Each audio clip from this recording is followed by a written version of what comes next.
Hi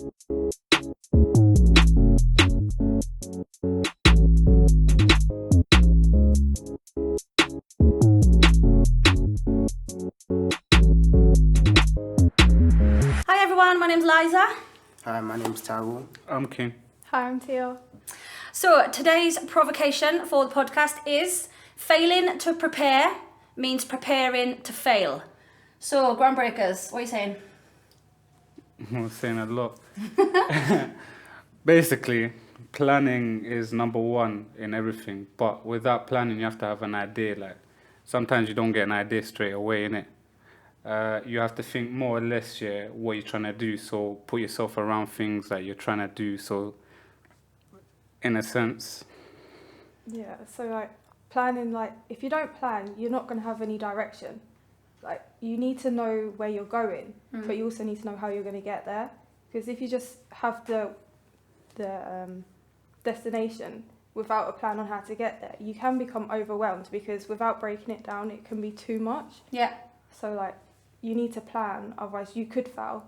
But also if you do plan and you fail, you'll know where you went wrong and then you can just pick it back up. Yeah, for sure.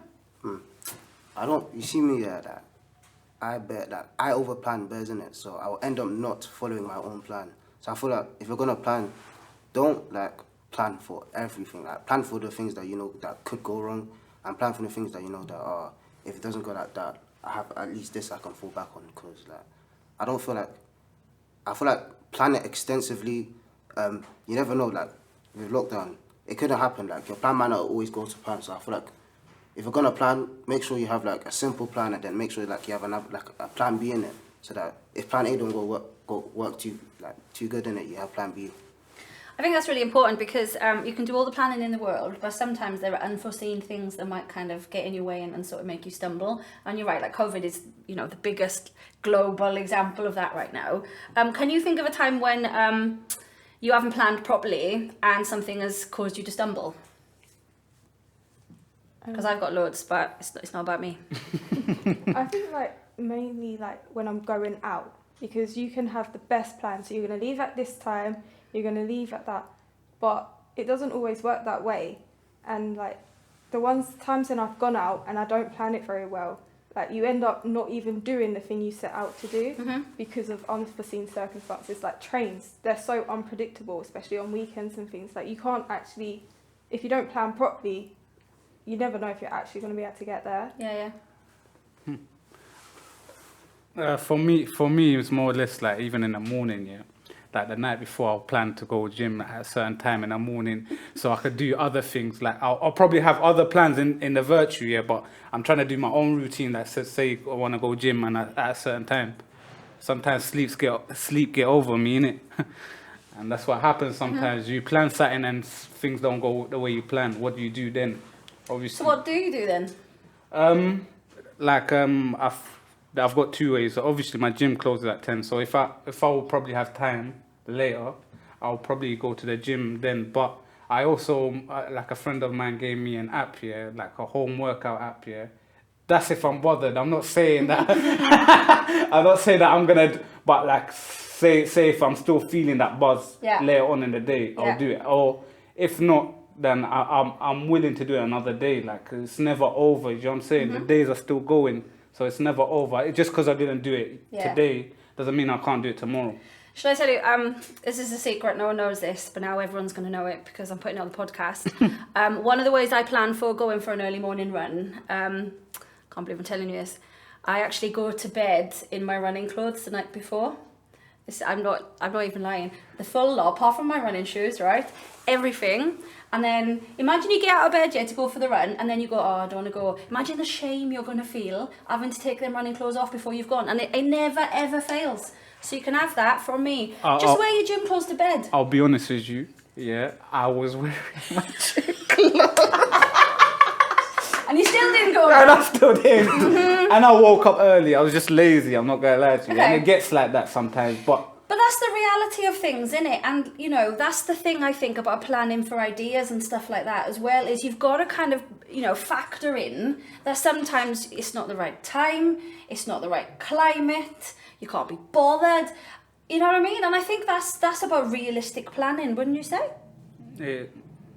I'm a bad planner, yeah, but like, how would you like account for like uncertainties? Like, I would never in a million years think like something like COVID could happen. So, what do I do then? Well, I think it's exactly what you said earlier. It's about having a few variations of that plan, isn't it? That you can do if all the conditions are perfect. And then there's another variation that if conditions change, you might have to go and do. And then a third variation where it's literally tear the plan up and start again.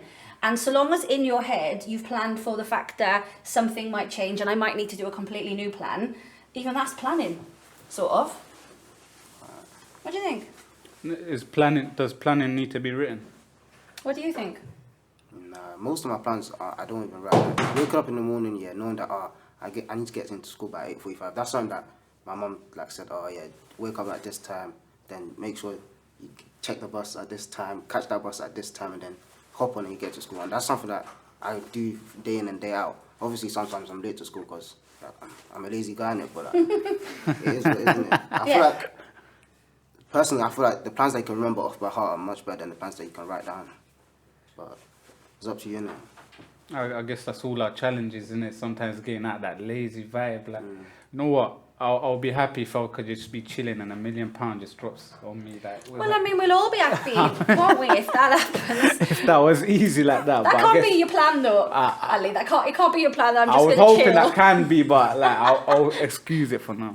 What about you, Tia? How do you plan? Certainly now we're talking about as a young leader and you're developing towards an idea. What does your planning process look like? I like to keep to routines.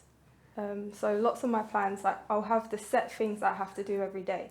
So I'll have work and then training and any other things I do volunteering. So that's always set. Mm-hmm. So then all my plans I'll fit in around it. And sometimes it can depend on what I feel that day. I might have something planned, but then I can't really be bothered because it doesn't, after work and stuff, you don't always want to do stuff. Yeah. So then I'll plan it for a day where I have literally nothing. And then that way you can just focus on it. So sometimes just blocking out a whole day if I need to actually do something works better. How easy is it to focus when you've got all these other distractions and there's all, life's really complex, ain't it? How do you manage to find the time and the headspace to really focus on your plans? For me, if I want to do something, I need to do it in the morning before I look at my phone, turn the TV on, keep all that stuff away because otherwise I get very easily distracted. Mm-hmm. Or I do it at night when I've got home from work and then I don't turn anything on. So it's just minimising the distractions for me. How do you find that, switching off the phones and all that? Is it a daily necessity you can do that like that? Or is it sometimes the phone does get into your distractions? And how do you battle that? Yeah, so sometimes the phone can get into my distractions, but I just mute the people that will be talking or just turn off notifications because otherwise I will just continually check. But it's just sometimes you got to lock it away because otherwise it will come back. So is there a difference in the way that you plan for something that you're really motivated to do and something that you just have to do because it's a necessity? So you were saying about getting up for school, that's a necessity and you've got to do that. Is there a different kind of mindset in planning for something you really care really passionately about and some of the stuff you just have to do? Do you come at it in a different way? Yeah, I think especially if you have to do something, sometimes that takes the motivation away. So you have to for example, for work, I set 3 alarms because otherwise I won't get up. So, but in my head, I already planned that, okay, I'm not going to listen to the first one. So I have to just build more so that eventually I have to get up because there'll be 3 alarms going every 2 minutes. So, but if it's something that I actually enjoy doing, so training or something, as long as I know I've got to do it that day, I'll make some time. It doesn't matter when, because it's not something I have to do. So as long as I do it, I feel like the plan went to schedule anyway. Yeah. Okay. What about you?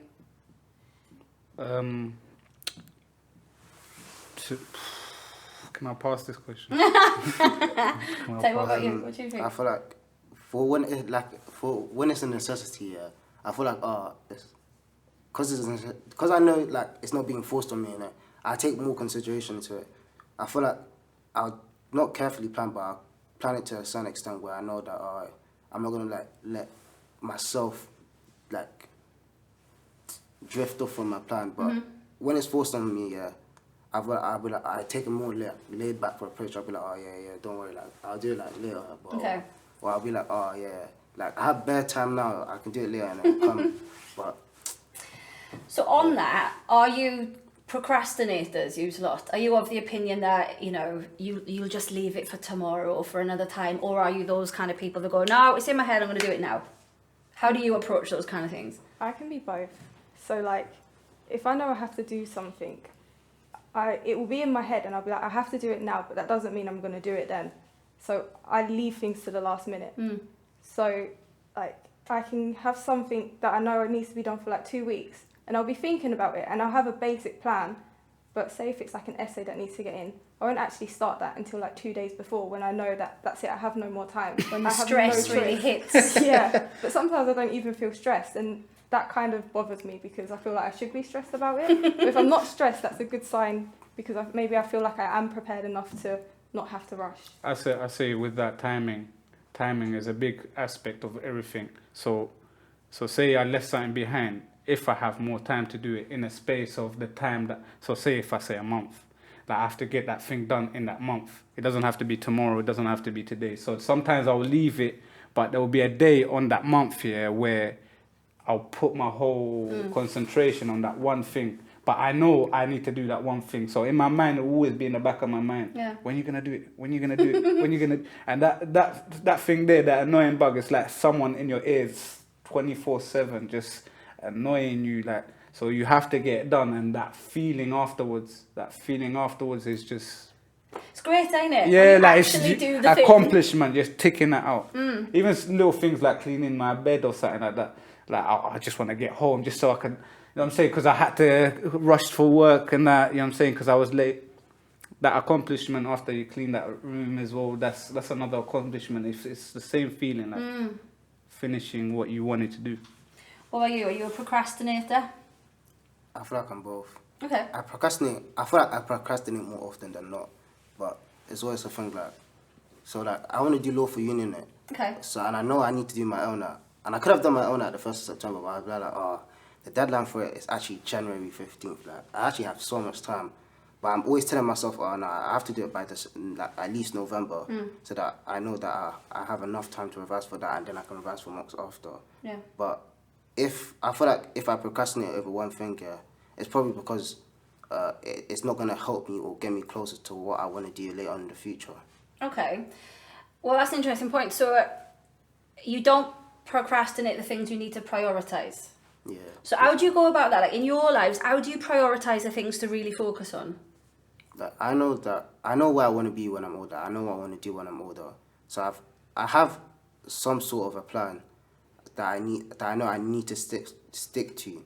So I know that when certain opportunities arise, if they can help me, then I'll prioritize that. But if anything else comes up that's not going to help me, I'll be like, I'll think about that later. Okay. And most of the time, that opportunity, I even miss it because... So your priorities are around your vision and your goals. So that's all the time when you're kind of going through your task list, the filter is it going to take me a step closer to my goal? Yeah. I need some of that. See, he's lucky, yeah. He's younger, so he can just look onto his vision at this precise moment in his life. You see, some of us have grew up like, so say someone like me, I'm like the only son of my household, so even my priorities is not just my vision. Like outside my visions, I've also got main priorities like looking after my family sometimes, or even I've got a son, so I have to look after my son. I have to make sure I have a bit of time that my vision, I have to work around everything at a particular. That's why I say to my friends, balance in it, having a balance. So yes, you are chasing this, but you should not chase that too much to forget everything around you, because everything needs a, you know what I'm saying? You can't just break every foundation, you have to grow everything. You know what I'm saying? And that's how I look at things. Like, it's lucky him. Enjoy your time. Enjoy your time until you get, you know what I'm saying, where you... So when you've got loads of competing priorities, how do you kind of work out which ones to, which bit of the garden do you water, kind of thing? When you've got all those different priorities going on, how do you choose which ones need your attention the most? I feel like, me personally, I feel like the one that's easiest out of all of them. Okay. I work downwards. I always do the hardest one last and then the easiest first. But I feel like it depends on my mood. Sometimes, like, if it's a very stressful priority, I'll do the harder one first and then the easiest last. Okay, cool. Tia, what about you? How do you choose which bit of the garden to water? I mean, I guess I normally go to deadlines. So whichever one needs to be done first, they're the ones I'll get out of the way. Otherwise, I'll just pick which ones are easier like you, but it don't mean that I'm going to get the ones that need to be done first done in time. Yeah. So I just stick to deadlines really. What about you? I say not just deadlines. Sometimes I'll go over deadlines if I have to, but I feel like if something's not being watered enough, I need to go water that instead of just looking at other things, because I've already grouped a couple things at a stage. So sometimes it's good to look over your accomplishments and look at what you've done and say, okay, I could sit down for a bit and just work on this. Do you know what I'm saying? Because I've been neglecting this, so I need to water this to be at level with everything. That's where the balance lies. Yeah. Brilliant. Well, thank you so much for your time, and thank you for listening.